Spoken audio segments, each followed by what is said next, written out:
नमस्कार दोस्तों। 22 नवंबर को नेशनल मेडिकल कमीशन ने एक लेटेस्ट एडवाइजरी इशू किया है फॉर फॉरेन मेडिकल स्टूडेंट्स, जिसमें स्पेशली जो यूक्रेन रिलेटेड स्टूडेंट्स हैं उनको लेकर उन्होंने टर्म्स एंड कंडीशंस डिफाइन की हैं with respect to the difficulties जो बच्चे फरवरी मार्च 22 से आज नवंबर 2023 तक फेस करते आ रहे हैं। प्रोसेस बहुत ही ग्रूसम रहा है स्टूडेंट्स के लिए। जो एक्सपेक्टेशन थी गवर्नमेंट ऑफ इंडिया से, नेशनल मेडिकल कमीशन से, जो प्रॉमिस किए गए थे वो पिछले 1.5 साल तक बच्चे काफी स्ट्रगल किया है उसके लिए, और इनफैक्ट यहां तक नौबत आई कि नेशनल मेडिकल कमीशन से उनको अभी तक कोई क्लैरिटी नहीं मिली थी। उसी के मद्देनजर एनएमसी ने आज एक जो नोटिफिकेशन इशू किया है रिसेंट में, उसमें उन्होंने अलग अलग कंडीशन बताई हैं फॉर द स्टूडेंट जो इंटर्नशिप जिनकी कंप्लीट नहीं हुई थी, फॉर द स्टूडेंट जिनकी 6th ईयर नहीं हुई थी, जिनकी 5th ईयर नहीं हुई थी, और rest of the other students, right. इससे पहले कि मैं आपको ये नोटिफिकेशन के बारे में समझाऊं और इसके एस्पेक्ट्स को बताऊं, वेदर इसकी एप्लीकेशन किस डायरेक्शन में जा रही है, आई थिंक मैं ये मानता हूं ऑन अ फेस वैल्यू, जो मेरी अंडरस्टैंडिंग है ओवरऑल एस्पेक्ट और सब्जेक्ट को लेकर, ये नोटिफिकेशन अगेन इनकम्प्लीट नोटिफिकेशन है। इसमें एब्सोल्यूट क्लैरिटी नहीं दी गई है, और अगेन इस पूरे नोटिफिकेशन में भी इतने सारे सवाल हैं जिनका कोई जवाब नहीं है। मेरा एक्सपीरियंस, हमारा एक्सपीरियंस यही बोलता है नेशनल मेडिकल कमीशन काफी इरेटिक रहती है। आज कुछ बोलती है, उसका इंटरप्रिटेशन कुछ होता है और क्लैरिफिकेशन कुछ और आता है। मैं आपको सबसे पहले जो उनकी कंडीशंस हैं पहले वो बताता हूं, और उसके बाद अपने ऑब्जेक्टिव, अपने रिजर्वेशंस बताऊंगा कि इसमें मुझे पूरा कंफ्यूजन कहां नजर आ रहा है। सो दोस्तों, इसमें बताया गया है for the students FMGs duly completed medical course in foreign medical colleges as offline mode with or without 1 year internship। तो वो बच्चे जिनकी इंटर्नशिप कंप्लीट नहीं हुई थी यूक्रेन में, उनको क्या करना है, right. The FMG is required to obtain a provisional registration from the concern state medical and undergo 1 year CRMI as per the CRMI guideline. मतलब उस बच्चे को अपनी 1 साल की इंटर्नशिप इंडिया में कंप्लीट करनी है और उनको जो भी स्टाइपेंड होगा वह दिया जाएगा। दूसरा केस जो उन्होंने बताया है, वो स्टूडेंट जिनका फाइनल ईयर ब्रेक हो गया था और जो इंडिया में लौट के आ गए थे because of Covid and war, है ना, and completed FMG course in online mode, और ऑनलाइन में उनकी पढ़ाई कंप्लीट हुई है, उसको लेकर उन्होंने बताया है कि आपको 1 साल की क्लर्कशिप इंडिया में करनी पड़ेगी।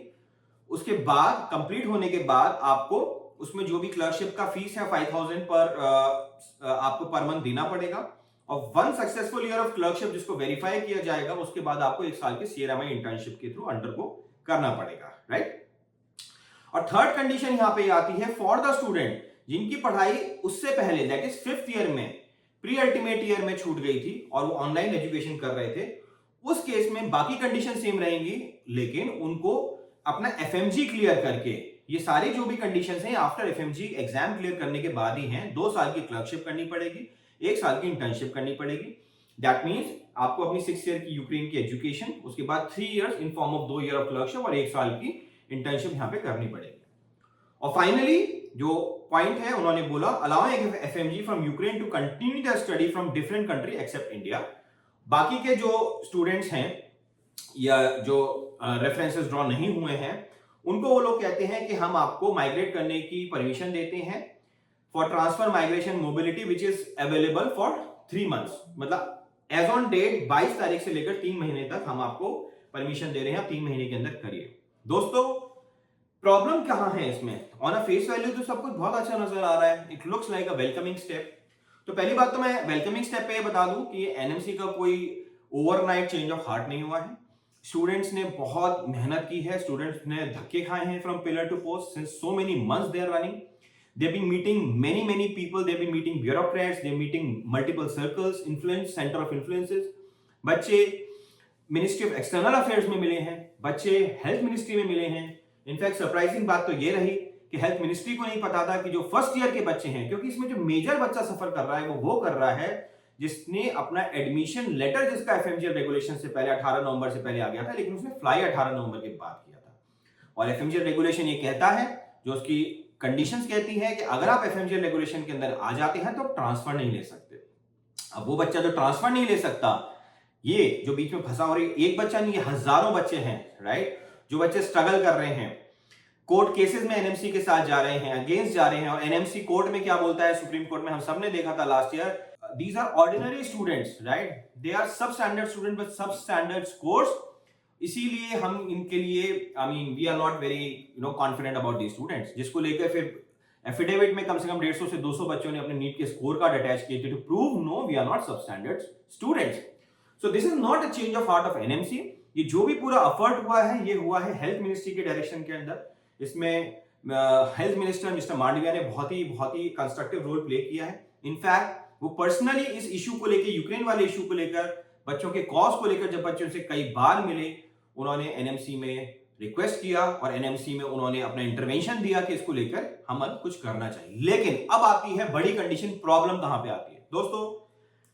इस पूरे नोटिफिकेशन में सबसे बड़ी प्रॉब्लम ये आती है कि कहीं भी मेंशन नहीं किया कि वो बच्चों का क्या सीन है, राइट, जो एफएमजीएल रेगुलेशन 2021 में आते हैं। देखिए दो चीजें यहां पे, वन इज एफएमजीएल रेगुलेशन 21, जिन बच्चों ने 18 नवंबर के बाद अपने क्लासेस ज्वाइन किए हैं। दूसरी है स्क्रीनिंग टेस्ट रेगुलेशन 2002, वो बच्चे जो 18 नवंबर से पहले अपनी पढ़ाई कंटिन्यू कर रहे थे या चल रही थी, तो जिन बच्चों की चल रही थी they are not a part of FMGL regulation. तो सबसे पहली बात तो ये आती है, जो ये 3 महीने की कंडीशन दे रहे हैं कॉलेज ट्रांसफर करने की, ये तो लागू ही नहीं होती है बच्चों पे, क्योंकि जो बच्चे स्क्रीनिंग टेस्ट 2002 में आते हैं, राइट, जिन्होंने 18 नवंबर 2021 से पहले 2021 से पहले अपनी पढ़ाई चल रही थी या वहां पहुंच गए थे या कंटिन्यू कर ली थी, they are part of screening test regulation 2002। और एज पर screening test regulation college transfer के लिए कोई प्रॉब्लम ही नहीं थी, they can take an number of transfer. तो ये 3 महीने की कंडीशन उन बच्चों पे तो लागू ही नहीं होती है। दिस इज एनएमसी ने जो नोटिस निकाला है, जेनेरिक नोटिस बोल रहे हैं कि जितने भी यूक्रेन के स्टूडेंट है वो 3 महीने में ट्रांसफर ले लें। नो, जो student second year, third year, fourth year, fifth year, sixth year में है, वो तो कभी भी ले सकता है, उसको तो वैसे भी कोई रेस्ट्रिक्शन नहीं है। प्रॉब्लम तो सिर्फ फर्स्ट ईयर वाले की थी ना ट्रांसफर लेने की। फर्स्ट ईयर वालों को लेकर यहां कोई क्लैरिटी नहीं दी गई है। दूसरी बात, आपने बोला 3 महीने का टाइम, आपको ये समझना पड़ेगा अभी students are running in between the session, अभी ऑलरेडी 3 महीने की क्लासेस हुई हैं, ठीक है। बीच सेशन में वो ट्रांसफर लेंगे तो ऑलरेडी उनके 6 महीने खराब हो जाएंगे, right. Technically and logically speaking ideally ये ड्यूरेशन उनको पूरी मिलनी चाहिए थी, कम से कम 6 से 7 महीने की मिलनी चाहिए थी, जहां वो अपना जो सेमेस्टर पूरा कर रहे हैं वो तो पूरा करें और उसके बाद they should have gone for a transfer. बीच में तो it's like a very critical situation, जो उन्होंने पढ़ा है 3 महीने के अंदर वो भी खराब हो जाएगा, उनका फीस भी चला जाएगा, तो it's kind of a damage, it's kind of a double loss for them. अब समझ पा रहे हैं दोस्तों? तो जो बच्चे, मेजॉरिटी बच्चे जो second, third year, fourth year में थे, वो तो इसके अंदर लागू ही नहीं होते हैं, तो उनके अंदर तो ये कंडीशन अप्लाई नहीं करती है आपकी मोबिलिटी प्रोग्राम के अंदर। तो मुझे लग रहा है ये जो एफएमजीएल का ये जो एडवाइजरी आई है, एनएमसी ने इसको प्रॉपर वेल थॉट ऑफ किया नहीं है। कहीं ना कहीं वो एफएमजीएल रेगुलेशन 21 में और स्क्रीनिंग टेस्ट रेगुलेशन 2002 के अंदर डिफरेंशिएट नहीं कर पाए और उन्होंने जेनरिक नोटिफिकेशन जारी कर दिया है। और दूसरी बात, फर्स्ट ईयर स्टूडेंट्स को लेकर एब्सोल्यूट क्लैरिटी नहीं दी गई है। तो अगर कोई आपको बार बार ये कह रहा है कि नहीं सब कुछ ठीक है, अब आप ट्रांसफर ले लो, आओ, नोटिफिकेशन, व्हाट्सएप मैसेजेस दबा के, आपको हर तरह से फ्लो मिलेगा कि अब तो सब कुछ सही हो गया है, प्लीज फॉर गॉड सेक, क्योंकि मेरी जहां तक इंटरेक्शन हुई बच्चों से, कई पेरेंट्स ने एनएमसी में फोन किया है और एनएमसी में फोन करने के बाद उन्होंने बोला है कि ये फर्स्ट ईयर स्टूडेंट्स पे एप्लीकेबल नहीं होता है, कंफ्यूजन का माहौल है। मैं आपको बिल्कुल नहीं बोलूंगा कि अभी जल्दबाजी में आप कोई डिसीजन लीजिए, प्लीज आप इसी को वेरीफाई करिए, एनएमसी से वेरीफाई करिए, उनको कॉल कर सकते हैं, उनसे मिलिए और ये पूछिए कि क्या जो फर्स्ट ईयर के स्टूडेंट्स हैं जिन्होंने 18 नवंबर के बाद जो वहां पहुंचे हैं, उन पे ये मोबिलिटी प्रोग्राम का उनको बेनिफिट मिलेगा या नहीं मिलेगा।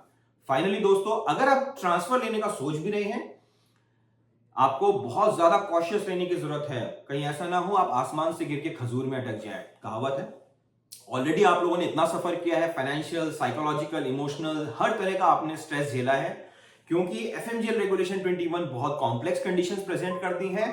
आपको ये बहुत क्लैरिटी होनी चाहिए कि जो कंट्री आप चूज कर रहे हैं वो एफएमजीएल रेगुलेशन फुलफिल करती है नहीं करती है, क्योंकि हम आपको बता रहे हैं, आप हमारे पुराने कंटेंट को रेफर करिए विद फैक्ट्स। कई ऐसी कंट्रीज हैं जो एफएमजीएल रेगुलेशन को किसी भी तरीके से फुलफिल नहीं कर पा रही हैं, just they are trying to create a camouflage, और वो मैनिपुलेट करने की कोशिश कर रही हैं। ऐसा ना हो कि बाद में आप जाएं और ट्रांसफर ले लें और फीस दे दें और बाद में फिर आपको रियलाइजेशन हो, क्योंकि देखिए बहुत इरेटिकनेस है, बहुत नोटिफिकेशन आ रहे हैं, कंफ्यूजन आ रही है। कंफ्यूजन तो मैंने आपके सामने, एक बात और, उन बच्चों का क्या होगा जिन्होंने आज से पहले ट्रांसफर ले लिया है, क्या उनका ट्रांसफर वैलिडेट नहीं माना जाएगा? क्योंकि 3 महीने तो आपने आज से शुरू किए ना, रेस तो आज से शुरू हो रही है। तो जो बच्चे पिछले 1.5 साल में ट्रांसफर ले चुके हैं, सब्सटैंशियल नंबर है, उन बच्चों का फ्यूचर के बारे में भी तो कोई क्लैरिटी नहीं दी गई है। तो ये अगेन कंफ्यूजन ही कंफ्यूजन है। इस एडवाइजरी में सोल्यूशन देने की कोशिश की गई है लेकिन शायद कॉन्टेम्पलेशन ढंग से नहीं हुई है, और मेरी ये पूरी उम्मीद है कि इस एडवाइजरी का री एडवाइजरी जरूर आएगी, एज सुन एज पॉसिबल आएगी, क्योंकि ये जो अब बच्चों की ऑब्जर्वेशन है, हमारी ऑब्जर्वेशन है, बहुत जल्दी एनएमसी तक जाएगी, हेल्थ मिनिस्ट्री तक जाएगी, और आई थिंक उन लोगों को कंसीडर करना भी चाहिए और इस पे जो सेकंड लाइन ऑफ क्लैरिटी है वो लेनी चाहिए। आपको भी हर किसी पे ट्रस्ट नहीं करना चाहिए। We have to be very very cautious. Already बहुत सफर किया है, आगे ऐसा नहीं होना चाहिए। With this wishes I believe जो भी आप डिसीजन लें क्लैरिटी के साथ लें, सोच समझ के लें, और जब तक राइटिंग में क्लैरिटी नहीं आ जाए स्पेशली फर्स्ट ईयर स्टूडेंट्स को, उनको अभी मोबिलिटी के लिए नहीं जाना चाहिए, कहीं भी अपनी फीस या किसी तरह का एंगेजमेंट में नहीं मूव करना चाहिए।